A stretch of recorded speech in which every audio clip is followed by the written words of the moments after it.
Bom dia, pessoal. Bem-vindos ao nosso webinar. Em nome de todo o time da Avery Dennison, agradecemos a participação de vocês. Nós falamos ao vivo aqui da Venture Hub, que é um espaço de inovação que cria conexão com o ecossistema. Esse espaço fica localizado aqui na região de Campinas e você também pode trazer o seu evento aqui. Entre em contato com o pessoal da Venture Hub e saiba mais. Eu me apresento rapidamente, até para a gente já começar o nosso conteúdo aqui hoje. Eu sou a Carolina, eu trabalho na área de marketing de produtos aqui da Avery Dennison e junto com a Mariana e o Alexandre, nós estaremos juntos falando sobre o portfólio de soluções autoadesivas, reconhecimentos e certificações e como tudo isso está atrelado às metas de sustentabilidade da Avery Dennison. Alexandre e Mari, bem-vindos. Obrigado. Meu nome é Alexandre Andrade e eu sou responsável pela área de suporte técnico ao cliente. Bom dia, pessoal. Sejam bem-vindos. Eu sou a Mariana, faço parte do time de sustentabilidade para a América Latina aqui na Avery Dennison.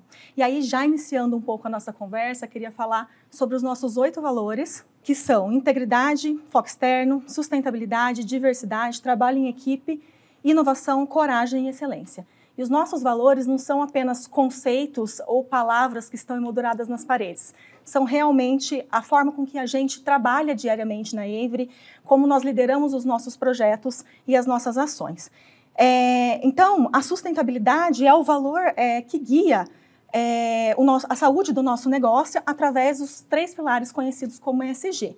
Então, meio ambiente, que está focado nas ações, no impacto ambiental, o social, que está focado no impacto nas comunidades e também nos projetos socioambientais, e a governança, que é a forma com que a gente toma as nossas decisões e guia as nossas ações internamente.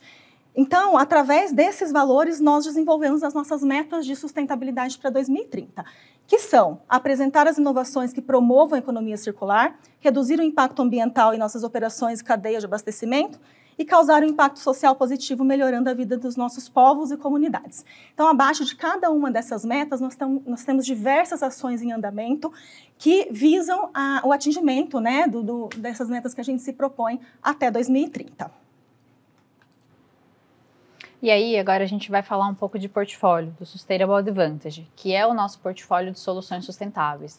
Então, pessoal, todas as vezes que vocês ouvirem falar no nome Sustainable Advantage, nós nos referimos ao portfólio de soluções autoadesivas da Avery Dennison, que possui uma vantagem sustentável. Hoje, esse portfólio ele é dividido em 4 subcategorias que estão representadas por esses R's aqui, onde, respectivamente, o primeiro significa soluções provenientes de origem responsável. O segundo R da categoria são materiais que contêm conteúdo reciclado ou renovável em sua composição. A terceira categoria é a frente que trabalha a redução no uso de materiais. E a quarta categoria são soluções que possibilitam a reciclagem, reuso ou compostabilidade.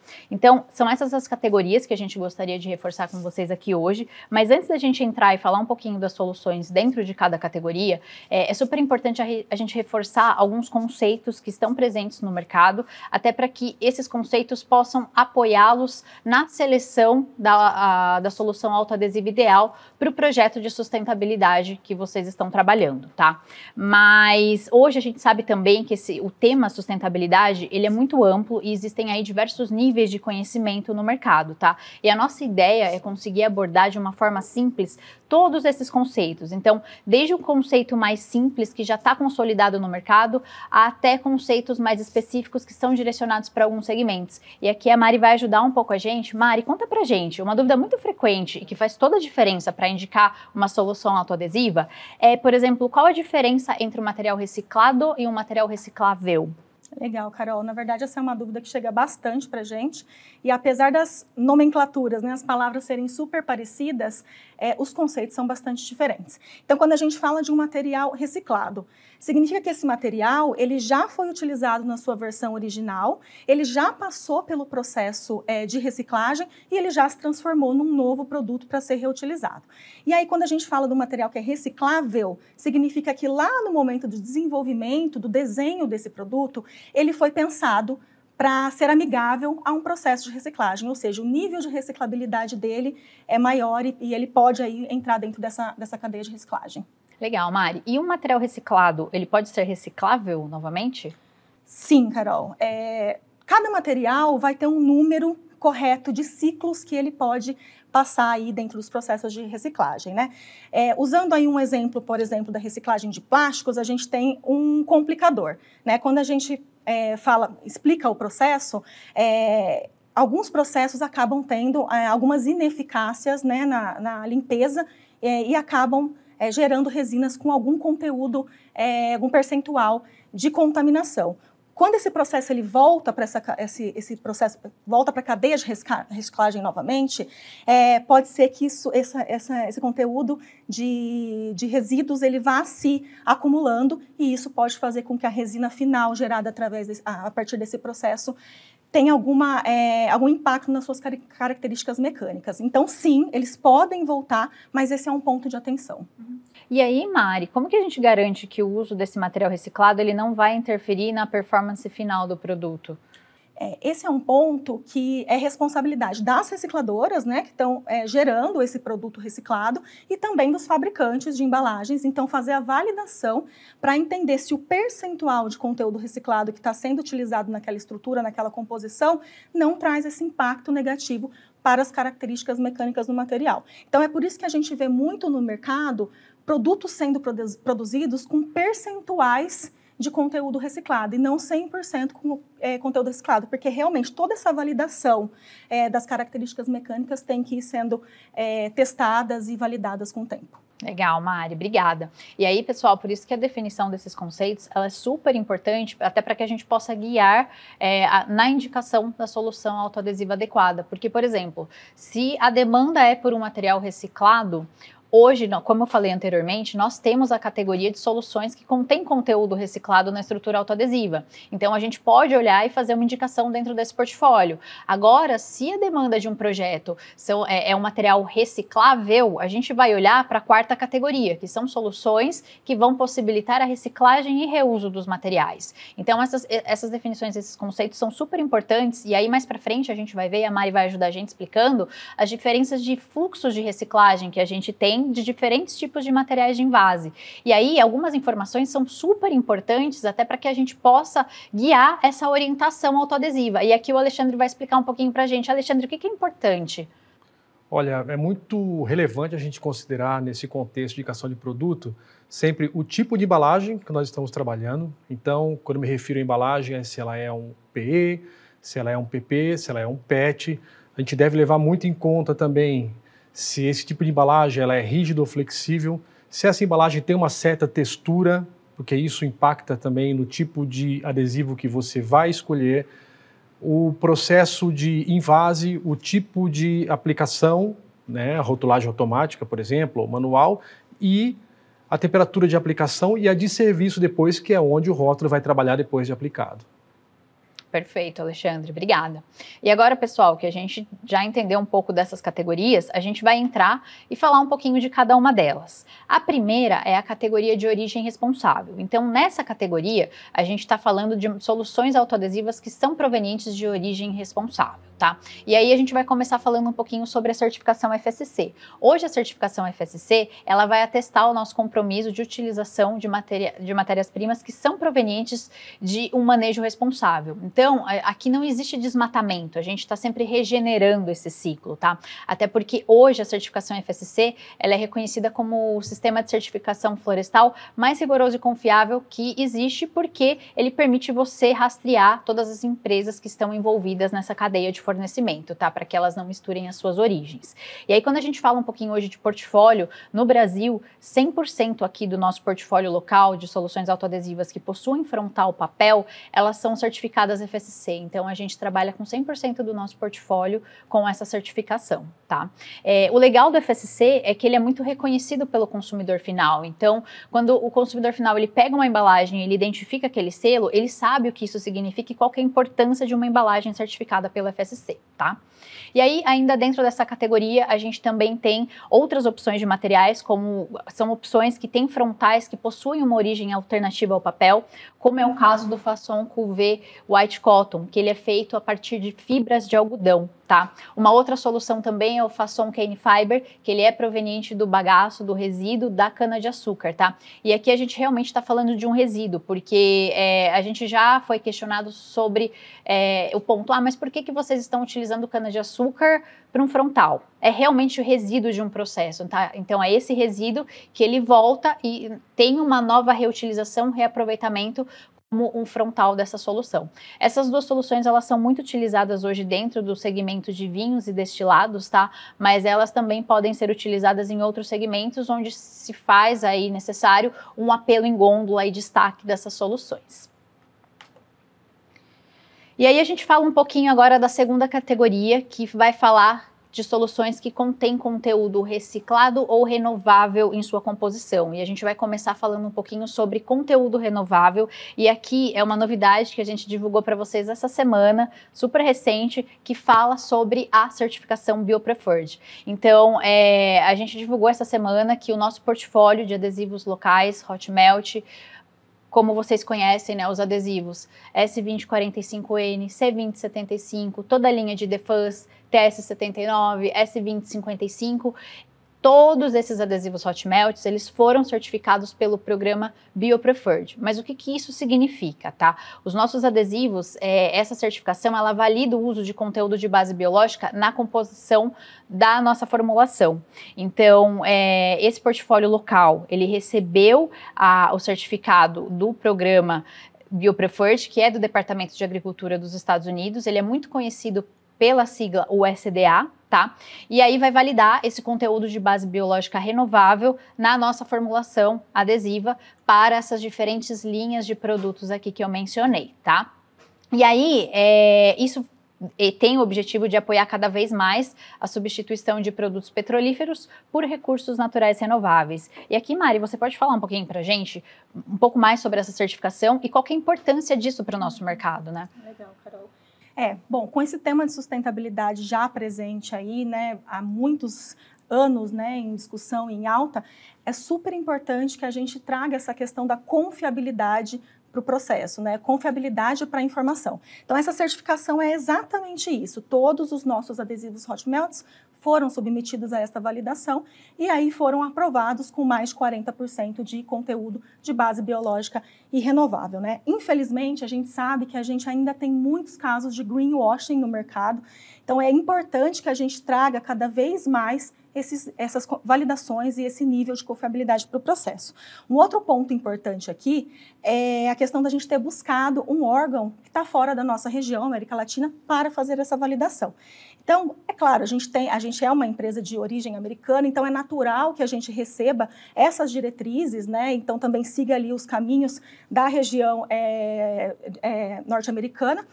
Mas também tem a questão de que a gente não encontrou na nossa região ainda um órgão que realmente tenha essa credibilidade no mercado e esses protocolos que realmente percebemos que são bem estruturados para conseguir fazer essa validação aqui. Então, o nosso objetivo, né, além de toda essa questão de governança, de trazer a confiabilidade para o processo, é também trazer essas boas práticas para a nossa região e fazer com que esses processos, né, esses protocolos se desenvolvam mais rapidamente aqui também.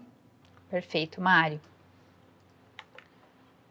E aí, ainda dentro dessa categoria, mas agora a gente vai falar sobre soluções que contêm conteúdo reciclado, então seja na composição do frontal ou na composição da estrutura liner, tá, do autoadesivo. Aqui a gente está falando de materiais que foram reintroduzidos no ciclo, permitindo reaproveitamento e reuso de matérias-primas. Então aqui eu trouxe dois exemplos para vocês. Um deles é o Fasson Cuvée State 100, que é uma solução que vai ter 100% de conteúdo reciclado na estrutura frontal, tá bom? Da solução autoadesiva.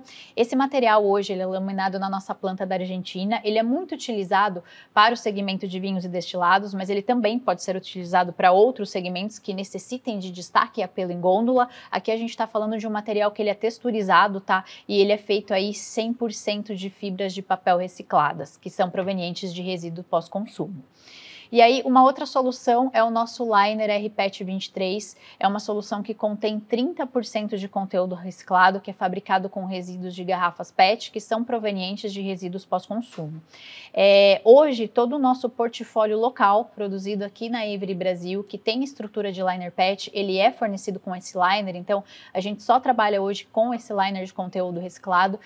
Vale destacar que essa é uma solução que a gente já tem em portfólio, aí faz um tempinho, já está há mais de 2 anos, então hoje, quando a gente trouxe esse lançamento para o mercado, a gente realmente quer desempenhar um papel fundamental na economia circular e fechar ciclos, né? Então, a gente trouxe aqui um pouquinho do esquema da circularidade desse material para mostrar um pouquinho para vocês e aí a Mari vai explicar um pouco mais para frente como é o processo de reciclagem de PET, mas os floquinhos de PET que saem desse processo da reciclagem, eles vão ser reintroduzidos, reintegrando o ciclo, se transformando em liner PET com conteúdo reciclado, tá? O que é importante destacar aqui, pessoal? O liner PET 23, ele tem um desempenho exatamente igual a um liner virgem. Então, a gente não tem impacto em conversão e dispensamento.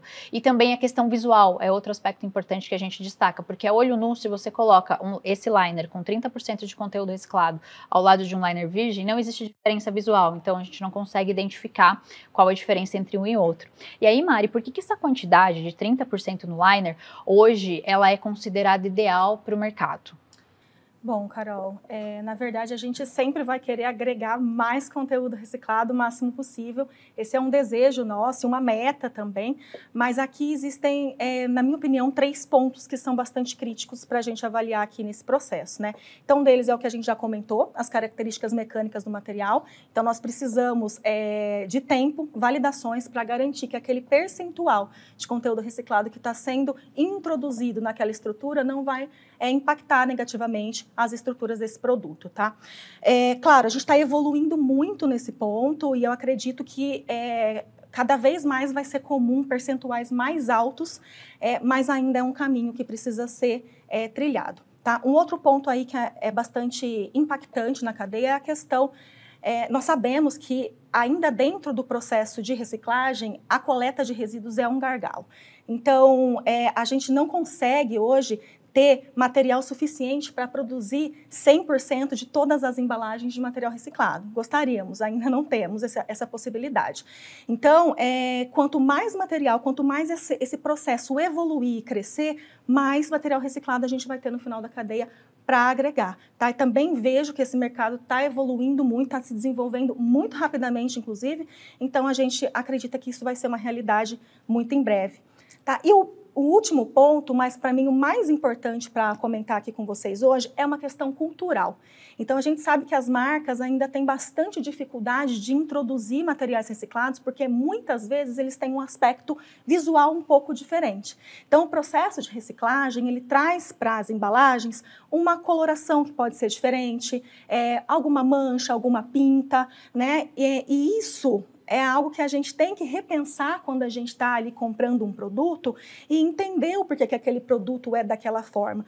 Então, hoje as marcas teriam mais facilidade de colocar esses produtos no mercado, tornando assim o processo cada vez mais eficiente, evoluído, para que até mesmo tecnologias novas venham para esse processo e façam com que essas manchas, essas pintas sejam cada vez menos existentes nesses produtos, tá?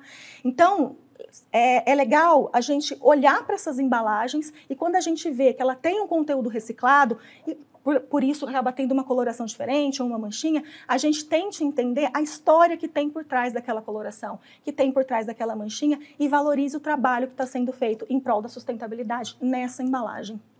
Ótima reflexão, Mário. E aí, pessoal, agora a gente entra na próxima categoria, tá? Que é a categoria que vai possibilitar a compostabilidade. E essa categoria ela vai falar um pouco sobre soluções compostáveis. Só que antes da gente entrar um pouquinho nesse tema, a gente tem um questionamento que aparece com muita frequência, que é qual a diferença entre compostável e biodegradável. Então, Mari, você pode falar um pouquinho sobre essa diferença e como que se dão esses processos hoje? Posso sim, Carol, mas na verdade a gente preparou um vídeo para mostrar que vai dar uma explicação super rápida e fácil dessa diferença. Vamos ver o vídeo.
pessoal, então, através desse vídeo, a gente pôde perceber que os conceitos de produto que é compostável e biodegradável são diferentes, né? Então, um produto que é compostável, ele precisa ser separado antes de ser descartado e o objetivo dele é gerar nutrientes para o solo. Então, ele precisa de condições específicas de luz e umidade para que ele possa ter esse efeito. Já os biodegradáveis, eles vão se degradar automaticamente, sozinhos no meio ambiente. Mas é importante lembrar aqui a diferença de produtos biodegradáveis e aí o exemplo dos bioplásticos, né? Então, são conceitos também bastante diferentes. Os biodegradáveis vão se decompor naturalmente no solo.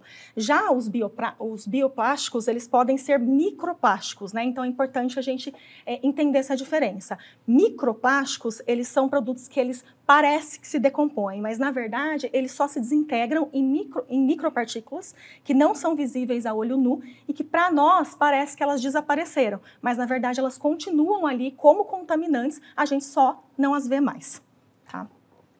Ótimo, Mari. E aí, pessoal, o que pode ser compostável hoje? Então, a gente entende que são alimentos, alguns tipos de papéis e também embalagens compostáveis. Quando a gente olha para segmentos, para esse tipo de soluções, o segmento de alimentos é um mercado em potencial, principalmente quando a gente fala dos mercados de fast food, porque aqui a gente consegue combinar a embalagem como um todo dentro do mesmo conceito. Porque, por exemplo, não faz sentido eu colocar uma etiqueta compostável num frasco de HDPE ou de PET, por exemplo, porque as embalagens elas não vão se conversar, são fluxos de reciclagem totalmente diferentes. Então, quando a gente fala desse segmento, é um mercado em potencial, tá? E aí, outro mercado em potencial que a gente tem observado, que está em ascensão para esse tipo de solução, é o mercado de frutas para exportação. Porque, diferentemente aqui do Brasil, lá na Europa, algumas normativas já estão começando a entrar em vigor. Então, os donos de marca de lá, eles estão começando a exigir que os exportadores de frutas locais tenham essas etiquetas nas frutas que vão para exportação, tá? Então, é um mercado que a gente está recebendo bastante consulta e que, uma vez que essa normativa de fato entre em vigor, essas soluções elas vão passar a ser exigidas. Então, hoje esse portfólio é um portfólio que ele é importado da Avery Dennison da Europa, mas que ele está disponível aí para vocês, tá? Então, a gente está falando de etiquetas que são certificadas como compostáveis, mas o que vale reforçar aqui é que o destino mais adequado para essas soluções hoje é a compostagem industrial, porque ele vai ser submetido em condições, que é igual a Mari falou, que vai ter condições específicas de calor e umidade, que é a condição fundamental que a gente entende para que esse processo ele entre em prática, tá? Então, esse portfólio ele é indicado somente para compostagem industrial. E aí, quando a gente fala do portfólio mais especificamente, a gente tem alguns frontais filmes, como por exemplo o PLA e Natureflex, que são feitos aí à base do amido ou da celulose, que são materiais um pouco já conhecidos aí no mercado, além de alguns frontais papéis que são compostáveis certificados. Quando a gente olha para a estrutura adesiva, tá? Dessa estrutura autoadesiva, o nosso adesivo ele é certificado pelo OK Compost e ele está em linha aí com as normativas europeias, tá? Tem um conteúdo muito legal no nosso blog, que é o Especialista em Rótulos. Então, esse tema, acho que é um tema super amplo, a gente poderia passar o dia falando, né? Mas até para a gente não se estender muito, fica o convite para vocês acessarem. Quem não conhece o blog ainda, visita, tem muito conteúdo legal falando sobre esse tema lá. E então, deixo o convite para vocês acessarem e entenderem um pouco mais. E aí, passando para a próxima categoria, a gente vai falar também sobre possibilitar a reciclagem e reuso, tá? Então aqui a Mari vai ajudar a gente explicando um pouquinho das diferenças do fluxo e o que é importante trazer aqui, pessoal, e o que a gente quer passar a mensagem para vocês. Qual que é o impacto do rótulo ou de uma etiqueta autoadesiva em um determinado processo de reciclagem? Porque essa é uma pergunta muito frequente que a gente sempre está recebendo e é por isso que cada vez mais a gente está investindo recurso, entendendo cada vez mais qual que é o impacto do nosso produto autoadesivo em determinados processos de reciclagem, até para que a gente possa cada vez mais oferecer soluções e diferenciais em portfólio que apoiem esses processos. E aí, Mari, conta um pouquinho para a gente como funcionam esses processos hoje? Claro, Carol, mas na verdade a gente também preparou um vídeo que vai tornar mais fácil a compreensão do processo de reciclagem, começando pela reciclagem do PEAD.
E aí, voltando para a pergunta que a Carol fez antes do vídeo iniciar, né?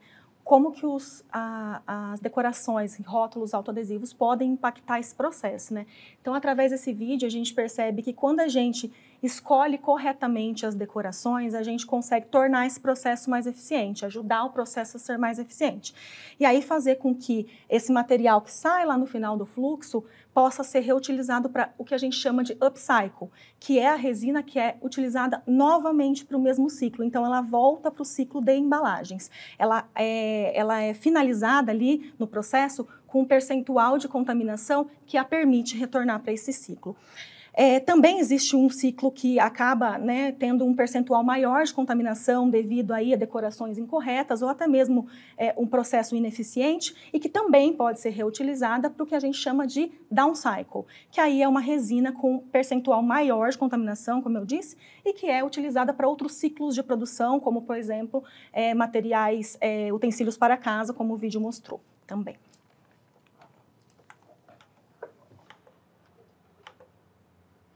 E aí, com base no que a Mari explicou um pouquinho, tendo o entendimento de como funciona hoje o fluxo de reciclagem para HDPE, a gente também recentemente anunciou o reconhecimento APR para todo o nosso portfólio local de filmes que são produzidos aqui no Brasil. Então, todo o nosso portfólio de filmes produzidos com os adesivos S0290 e S692N, que são os nossos acrílicos, eles foram reconhecidos como aptos para reciclagem do polietileno de alta densidade, que é um material que está muito presente aí no mercado, tá? Principalmente quando a gente olha o mercado de multissegmentos, como cuidados para casa, beleza e higiene pessoal. Então, esses tipos de envase, eles são muito presentes. E aí, Mari, conta um pouquinho pra gente, né, o que significa esse reconhecimento APR para o nosso portfólio local, qual que é a importância dele, né? Uhum. Antes, até falando um pouquinho, Carol, o que é a APR, né? Então, a APR é a Associação dos Recicladores de Plástico, né? Ela é uma associação internacional, está baseada nos Estados Unidos, mas é uma associação que tem aí uma representatividade grande globalmente, né? Então, essa associação, ela gera guias e diretrizes onde esses produtos plásticos podem ser testados e atestados em relação ao seu nível de reciclabilidade nesses processos. Então, foi exatamente isso que a gente fez. A gente submeteu esses produtos, como a Carol comentou, a esses processos de validação com o objetivo de reconhecer e de poder garantir para os nossos clientes que os nossos produtos realmente não impactam negativamente nesse processo. Então, é mais um daquele ponto que eu comentei de governança, é trazer confiabilidade para a informação que nós estamos aí colocando no mercado. Legal. E aí, reforçando um pouquinho a questão de portfólio, então, quando a gente fala do nosso portfólio de filmes, a gente está falando, então, do portfólio de filmes rígidos, que são os nossos PPs, o portfólio de filmes conformáveis, que são os PEs, e os semi-conformáveis, que é a linha do Fasson Global MDO e Global Coex. Então, essas linhas combinadas com os adesivos S0290 e S692N foram reconhecidos aí como aptos para esse processo de reciclagem, tá?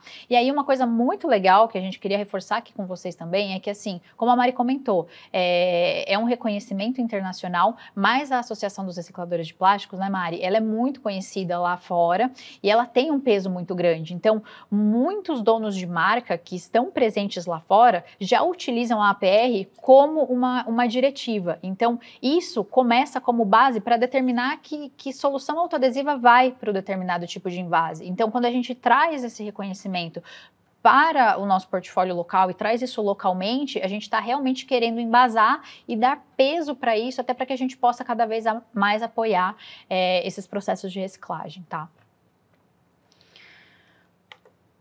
Agora a gente vai entender um pouquinho como funciona também o processo de reciclagem de PET. Exatamente. A gente também preparou um vídeo para explicar esse fluxo. Nesse vídeo a gente vai conseguir entender as diferenças do fluxo de reciclagem de PEAD e de PET.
Bom, então nesse vídeo aqui é possível ver que existe uma etapa especialmente crítica, né, que é a etapa de lavagem.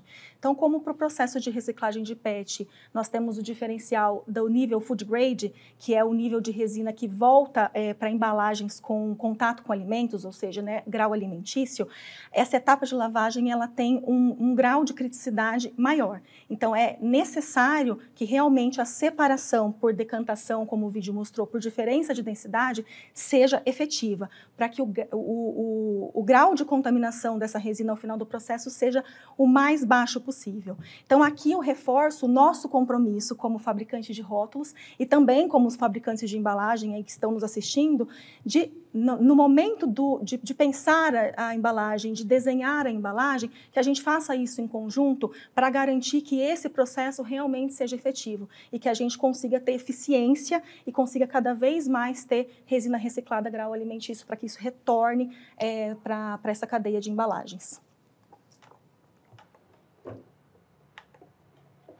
Legal, Mari. E aí, agora como a gente já entende um pouco como funciona o processo de reciclagem para PET, e para que essas aplicações elas realmente requerem aí o nível food grade, essa questão da contaminação, como ela é super importante, eu vou falar um pouquinho do portfólio do Clean Flake, que é um portfólio que vai possibilitar a reciclagem, tá, de soluções autoadesivas, que vão para embalagens PET. Então, é uma tecnologia autoadesiva de última geração que também é reconhecida pela PR, só que como apta também para reciclagem de PET. Então, permitindo essa melhor qualidade de reciclagem dessas garrafas no mercado. Então, esse portfólio, ele tem uma tecnologia de adesivo especial, então foi desenvolvido realmente pensando para facilitar esse processo sem deixar resíduos de adesivos, tá? Possibilitando esse PET reciclado com qualidade alimentar, que é o bottle to bottle, que é muito conhecido hoje na cadeia. Então, essa tecnologia, ela permite a separação do adesivo de forma limpa, do floco do PET durante o processo de reciclagem, que é feito por diferença de densidade, como a Mari explicou aqui pra gente. Então, hoje, esse portfólio ele é uma solução importada, ele também está disponível mediante importação da Avery Dennison, Estados Unidos. E aí, entrando também dentro dessa mesma categoria de possibilitar a reciclagem e reuso, agora a gente vai falar um pouquinho sobre os processos de reciclagem de vidro, tá, pessoal? E aqui a gente tem dois tipos de reciclagem de vidro. Um que é as embalagens que a gente chama de one way, que são as descartáveis, ou seja, de uso único, e as embalagens que são retornáveis, tá? Eu vou começar falando de embalagens retornáveis, que são as embalagens que são submetidas aí a um fluxo para que elas possam ser reutilizadas novamente. E para esse tipo de fluxo, hoje a gente tem a nossa linha do Façon Wash Off, que foi desenvolvido pensando nesses processos de lavagem, tá, de garrafas de vidros que são retornáveis. E aí o wash-off, ele é removido facilmente, ele se separa do vidro através de lavagens com água quente e demais produtos químicos aí que fazem parte do próprio processo de lavagem. Então, a estrutura desse material autoadesivo, ele tem um frontal PET, que é um termo encolhível, então quando em contato com a água quente, ele faz um efeito de shrink, que é o efeito de encolhimento, tá? Até para que o rótulo fique mais fácil de ser removido desse processo. E aí, o adesivo também vai permanecer nesse rótulo, então, o que significa que a contaminação vai ser reduzida, tá? E aqui a gente fala de uma tecnologia que foi realmente desenvolvida pensando nesses tipos de processo de garrafas que serão retornáveis, tá? O que é importante reforçar aqui é que hoje existem diferentes tipos de garrafas de vidro no mercado e que cada garrafa tem um tratamento específico, tá? Então, para que o produto ele performe de forma adequada, é essencial que a gente entenda todo esse processo aqui. E o Alexandre vai falar um pouquinho das recomendações técnicas que a gente tem para esse produto hoje. Legal, Carol. Como essa estrutura do wash-off ela é termosensível, como você acabou de falar, ou seja, ela reage com o calor, encolhendo e se liberando da garrafa, a gente tem que levar em consideração alguns fatores, como, por exemplo, durante o estoque, né, armazenamento, tanto no convertedor quanto no usuário final, esse produto deve ser mantido sob temperatura e umidade controladas. Então, no máximo 25 graus de temperatura, de 20 a 25, e também mantendo aí algo entre 40% e 50% de umidade. E também não deve ser exposto a temperaturas maiores que 30 graus por muito tempo. E também, menos que 10 graus, a gente tem que manter essa faixa.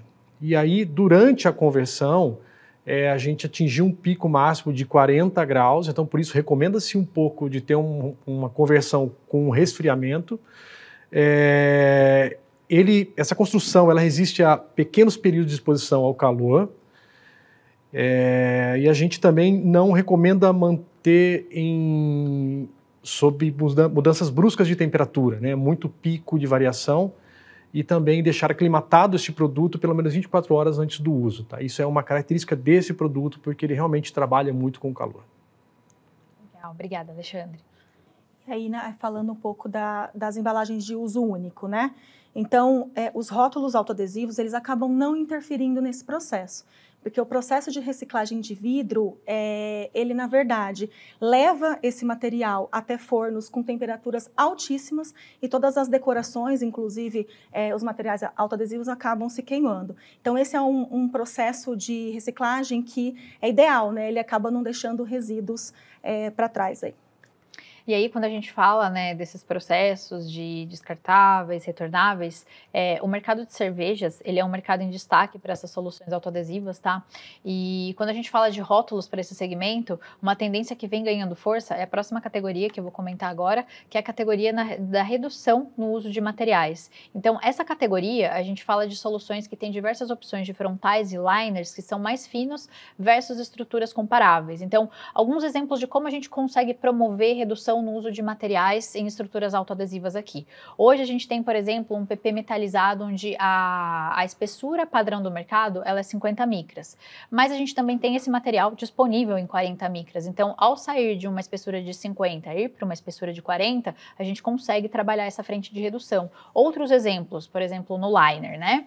Saindo de um liner PET 30 indo para um PET 23, ou então quando a gente compara, por exemplo, uma espessura total de uma estrutura autoadesiva com liner PET versus a espessura total de uma estrutura autoadesiva com liner Glassine, a estrutura com liner PET, ela é menos espessa. Então, também fazendo a análise dessas duas estruturas, você também consegue trabalhar frentes de redução, tá?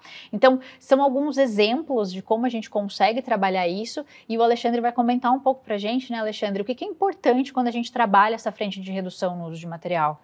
É um bom ponto, porque quando a gente se refere à alteração de propriedades, ou seja, de espessura e gramatura só no frontal, né? Então, isso está muito mais relacionado ao impacto na aplicação final, ou seja, um ajuste de tensionamento, um ajuste no ângulo de faca. Quando eu já estou me referindo a algo relacionado ao liner, isso já se transfere mais para o convertedor. Então, o convertedor deve prestar atenção no ferramental que ele está usando, na qualidade desse ferramental, fazer um ferramental novo, porque, no final das contas, todo o desenvolvimento dessa ferramenta de corte se dá sobre o liner. Então, essas são as orientações técnicas que a gente pede muito para tanto o convertedor quanto o usuário final se atentarem. Legal. E aí, já pegando o gancho para falar um pouquinho dos benefícios que a gente pode ter em termos de sustentabilidade, né? A gente listou aqui alguns que a gente encontrou, que é a questão de proporcionar a possibilidade da gente ter mais etiquetas por bobina, uma maior eficiência operacional, né, com redução nas paradas de máquina, também otimização do espaço para armazenamento e transporte, redução da pegada de carbono, e além, claro, a gente deixa de retirar material do meio ambiente, né, para servir de matéria-prima para a produção de novos produtos. Bom, pessoal, acho que com isso a gente chega ao fim do conteúdo que nós preparamos para vocês, e a ideia agora é que a gente abra um pouquinho para perguntas e respostas, né, até para que a gente possa esclarecer algumas dúvidas de vocês. Bom, pessoal, estou olhando aqui algumas perguntas que chegaram. Meninas, houve mudança de formulação do adesivo? Essa é uma boa pergunta, Alexandre. Obrigada por trazer. Então, realmente, quando a gente falou um pouquinho sobre certificação BioPreferred, o reconhecimento APR, que impacta a estrutura adesivo, né, da nossa solução autoadesiva, não houve mudança na formulação do adesivo, tá? A gente só submeteu a atual formulação para testes. Até porque quando a gente faz uma mudança na formulação do adesivo, a gente precisa comunicar ao mercado. Então, nesse caso, a gente só testou a atual formulação para que elas tenham esse reconhecimento, essa certificação, que é super válida. E aí, complementando a Carol, né, a gente traz essa questão da confiabilidade da informação. Então, quando a gente fala que os nossos adesivos, emulsão, acrílicos, né, não impactam no processo de reciclagem de PEAD, e que nossos adesivos Hot Melt também têm parcialmente aí parte da formulação de materiais renováveis, a gente consegue agora, através dessas certificações e reconhecimentos, comprovar essas informações aí que foram testes validados através de órgãos representativos aí no mundo todo. Né? Muito bem. Recebemos uma pergunta muito interessante aqui. Quando vocês falaram dos 4 R's, né? Dessas categorias que nós temos aí, a gente pode encontrar mais de um R combinado numa mesma construção de produto, Carol, Mari? Sim, podemos, e é uma boa pergunta também, porque como a gente tem 4 subcategorias hoje dentro do portfólio e várias soluções dentro de cada categoria, algumas delas vão acabar se cruzando. Eu vou tentar trazer um exemplo prático de uma solução que a gente tem em portfólio, estou pensando aqui. Hoje a gente tem o nosso Fasson Semigloss Agro, tá? Que é um material que ele foi desenvolvido pensando aí nas aplicações de defensivos agrícolas. Então, a gente está falando de um frontal papel couché, que ele é certificado pelo FSC. Ele possui o adesivo Hot Melt, tá? S2055, que também foi certificado pelo programa da BioPreferred, que valida o conteúdo de base biológica renovável na formulação. E ele também tem o liner PET 23 com conteúdo reciclado, então 30% de conteúdo reciclado na sua composição. Então ele combina 3 diferentes categorias e aí possibilitando aí a gente trazer um pouco de cada coisa para essa solução. Um outro exemplo, aí pensando no reconhecimento APR, né, os filmes acrílicos. Então a gente tem o 290 e o S692N que quando são combinados com estruturas de liner PET, também estão combinando a categoria da APR, né, como aptos para o processo de reciclagem, então a última categoria que possibilita a reciclagem e reuso, com a categoria de contém conteúdo reciclado, que é o liner PET com conteúdo reciclado. Então, alguns exemplos aí do dia a dia, né? E isso, no fim, é o que a gente entrega de diferencial para o mercado, né? Exatamente. Bom, deixa eu ver mais uma pergunta aqui. Eu acho que essa aqui é mais para você, Mari, pelo que eu estou lendo aqui. Você falou em algum momento sobre ecodesenho. Quando a gente pensa nesse momento do design de embalagens, para o processo de reciclagem, é melhor sempre pensarmos em estruturas monomateriais? Legal, essa é uma pergunta que surge bastante, e não necessariamente, né?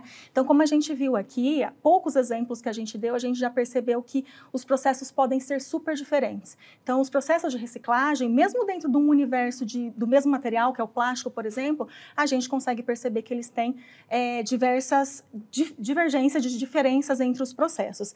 Então, quando a gente está lá no ecodesign pensando numa estrutura, a gente tem que pensar numa estrutura que vai ser amigável a este processo. Então, por exemplo, se a gente está desenhando uma embalagem cujo substrato é PET, a gente tem que pensar no processo de reciclagem de PET e garantir que haja a separação, porque eu preciso ter um flake limpo para que ele atenda o nível food grade, aí, grau alimentício que é exigido. Mas não necessariamente isso vai acontecer para os outros processos. Eu tenho processos em que as decorações podem seguir junto dentro do processo de reciclagem. E aí sim um monomaterial pode ser considerado, o que é diferente no processo de PET, que a gente precisa da diferença por densidade, como foi explicado no vídeo. Então, cada caso é um caso. E a gente precisa dessa aproximação entre todos aí os elos da cadeia de desenvolvimento, né, de embalagens, para a gente conseguir desenhar efetivamente essas estruturas. Legal. Bom, pessoal, a gente tem aqui algumas perguntas, mas acho que como a gente está com o tempo um pouco justo, nós vamos redirecioná-las para o nosso e-mail e vamos responder mais tarde. Então, muito obrigado. Legal. Bom, pessoal, esse era o conteúdo que a gente preparou para vocês hoje. A gente espera que tenha sido útil para todos vocês. A gente sabe que é muito conteúdo para pouco tempo, então a gente gostaria de deixar um convite para vocês. Para que se aproximem, para que tragam para nós os seus projetos, as suas dúvidas, as informações que vocês receberem, para que a gente possa pensar junto nessas embalagens. Então, existem diversos tipos de soluções disponíveis no mercado, porém, quando elas não são aplicadas corretamente, elas não vão trazer a eficácia necessária para esses processos, tá? Então, nos tragam seus projetos, suas ideias, suas dúvidas, a gente vai ficar muito feliz em colaborar e atender vocês, e como diz aqui a nossa mensagem final, vamos construir juntos um mundo e um futuro melhor. Obrigada a todos, obrigada pela participação. Obrigada, pessoal. Obrigado.